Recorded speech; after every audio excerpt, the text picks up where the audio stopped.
Alright, legends, this is your host, Rodney Stewart, and we're getting into some more Hellmouth Hotline with a little chat about Halloween H20, 20 years later. And this one here continues directly. It's set up as a direct sequel to Halloween 2 and does away with pretty much the entire, well, not pretty much, it just does away with the whole Jamie Lloyd story arc of the previous three movies. And Season of the Witch also. So they're all out of the continuity of it right now. So this is basically the third film in the series. This is the way this one's set up. Just that's the thing with Halloween when it hit this point here. They just ended up trying new things and rebooting it from there. So this one here was released in 1998, and we have Jamie Lee Curtis back into it again.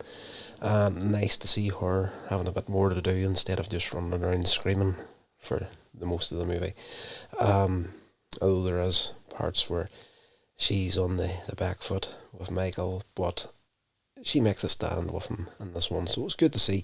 That's probably the biggest criticism I had of Halloween 2.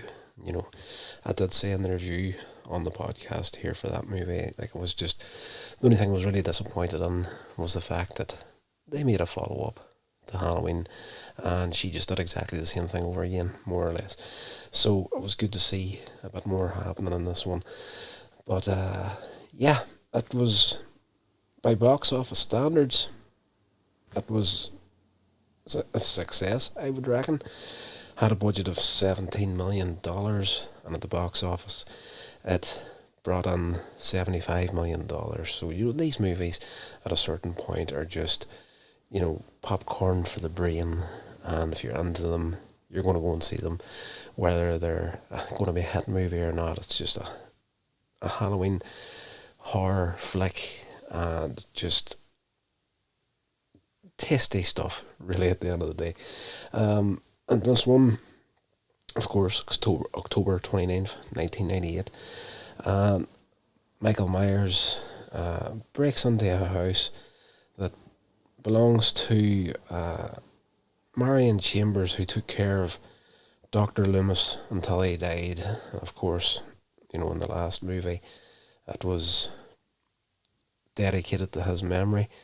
He died shortly after it was made, so of course they weren't going to recast him. I think it would be ridiculous to try and recast that character, so it was a good choice just to play it out as in Loomis has now passed on, and Michael basically breaks into this house to figure out where Laurie Strode is at, his sister, and there is files there on her, of course, and in the opening sequence you see the newspapers of her supposedly dying in a car accident, which is as close as they get to the previous movie storylines where she was dead and it was her daughter was then the target.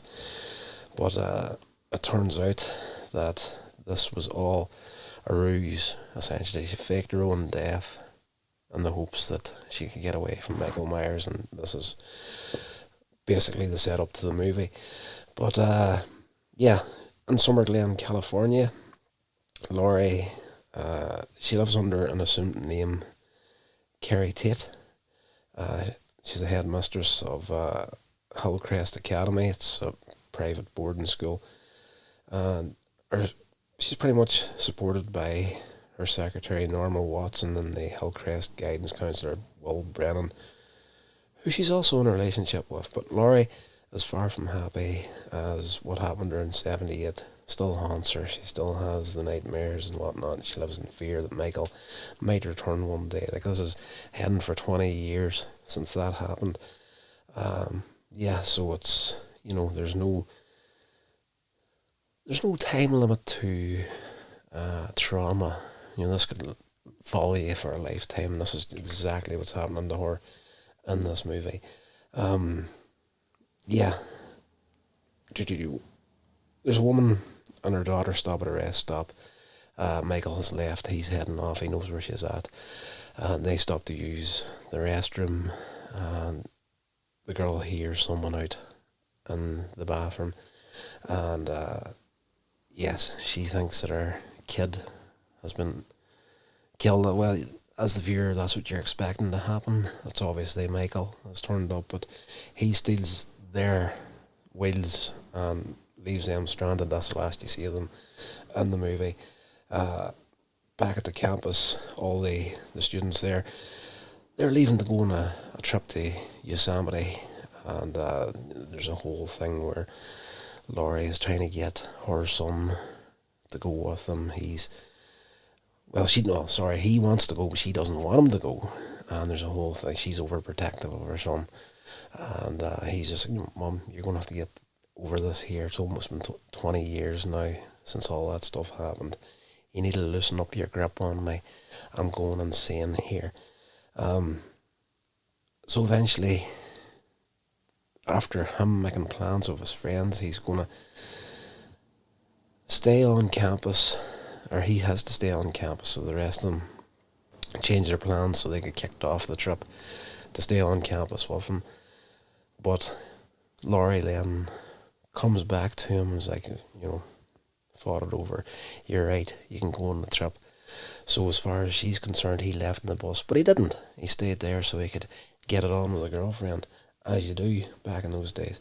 As the rest of the kids leave, there's only Laurie, Will, security guard, Ronnie Jones, and her son, John, his girlfriend, Molly. They're a couple of classmates, Charlie and Sarah. They're going to have a little Halloween party in the school basement. But Laurie receives some maternal advice from Norma, another teacher, before she leaves work for the weekend. She does say there, like, enjoy yourself, have a happy Halloween, as Laurie's walking off, and she stops. Like, Halloween's the last thing that's in her head, but she can't let it seem that it's getting to her, because she's trying to, live out this fake life and namesake and whatnot. Yeah. Later on that night, Laurie, she comes clean to this guy, Will, what her true identity is, and Michael ends up arriving at the school at the same time. He manages to murder Charlie and Sarah. They're the first ones taken out very swiftly before attacking John and Molly, John, the son of Laurie. But they're rescued by Laurie and Will, and she works out that if Michael, I don't know whether Michael actually knew this or he had planned it this way, but her son is 17, it's his birthday, and the first attack on Laurie back in the 70s was when she was 17 years old. She makes a connection there. She's worried about Michael coming back, and everything is starting to happen. She puts that together as the missing piece of the puzzle. 17 years. And she was 17, her son's now 17, so he's coming back to kill both her and her son.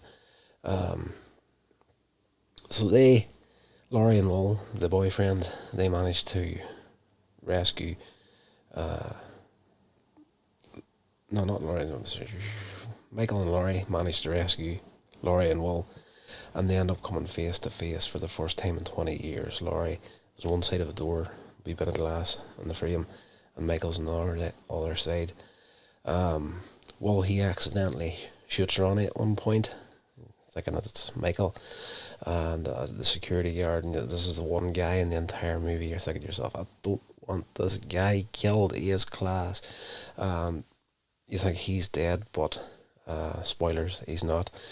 He comes back at the end of it to rescue Laurie, and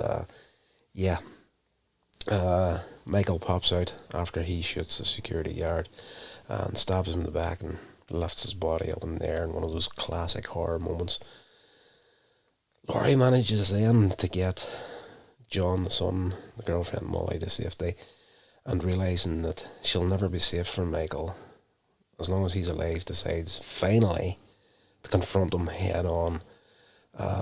So there's a great little sequence between the two of them as they're fighting inside the school, and she's giving as good as she's getting. So again, this is the one thing I wanted to see from this character. Was disappointed that Halloween 2 didn't deliver on it, but we're getting it now in Halloween H20. Or we got it, I should say, in Halloween H20. So Laurie, she manages to stab Michael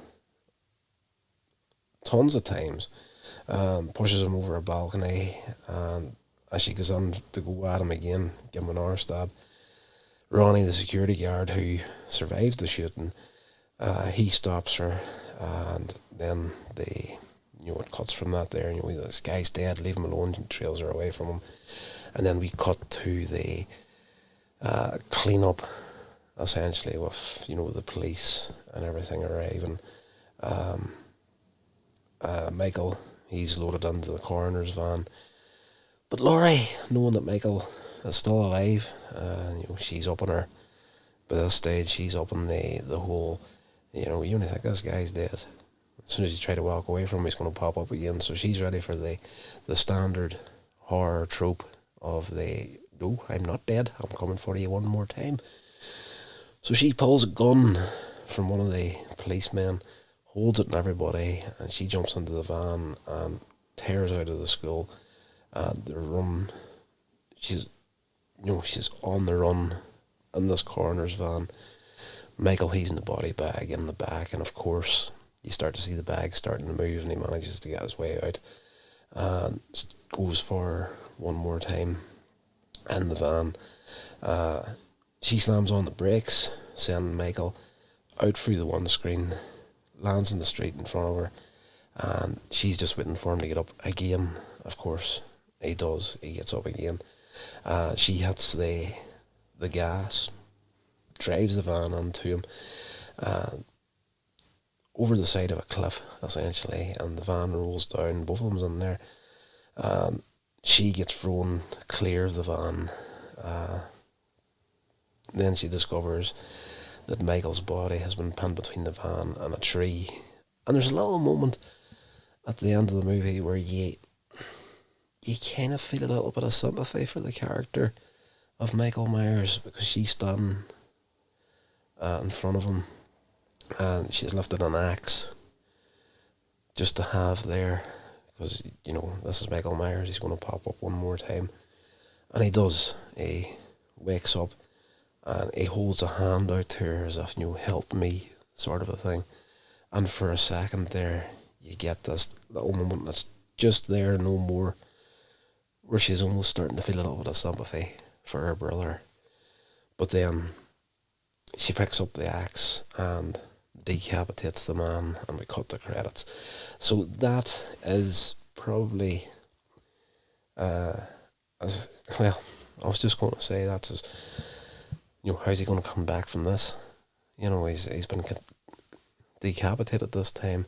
We've seen him getting blown to bits, burned not blown to bits, but he was set on fire at the end of Halloween 2, manages to come back.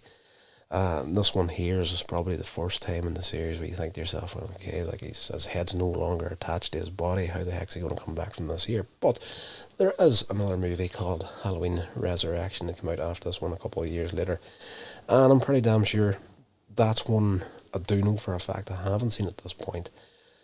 So I'm pretty sure he'd just turn up again with no explanation whatsoever, because that's just the way these films just started to go at this point. It's just like, what is this here in the series? This is basically Halloween 7. Am I right in my chronological order here? Let me just see here. Look through my notes and just see what